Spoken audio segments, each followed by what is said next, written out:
खलिकोट्री मां षठी देवी पूजा अनुष्ठित। प्रत्येक वर्ष भाद्रव मास शुक्ल पक्ष षठी तिथि अर्थात श्री गणेश चतुर्थी गोटे दिन पर यही पूजा अनुष्ठित होता है। यही पूजा प्रति परिवार माँ माने निजर संतान मानक मंगल कामना करी पूजा करिथांती। उक्त पूजा शिल और शिल बुआ को षठी देवी रूपे सजाई पूजा करा जाय थाए। एही दिन षठी तिथि पड़ुथिबा जोगु 6 प्रकार परिवार तरकारी भजा प्रस्तुति हेबा सह 6 प्रकार साग को मिसाई रोषेई करा जाय थाए।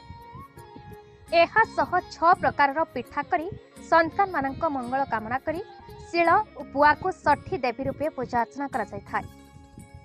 संध्या समय मां षठी देवी को धूप दीप दे मां को पाखरे रखा जायथिबा वज्रमूली द्वारा संतान मानक आरोग्य और दीर्घायु पई पिटा जिबा परे पूजा समाप्त होई थाए।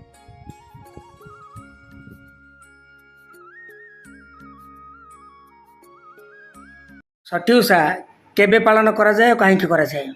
षठी ओषा भाद्रव मास शुक्ल पक्ष षठी तिथि पालन करा जाए।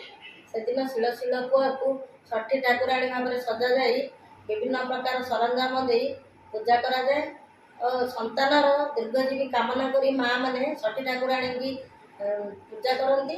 से दिन संध्या बेले वज्रमूली डाल रे संतान को फुटी तार दीर्घजीवी कामना करती। Bureau report, Bharat news.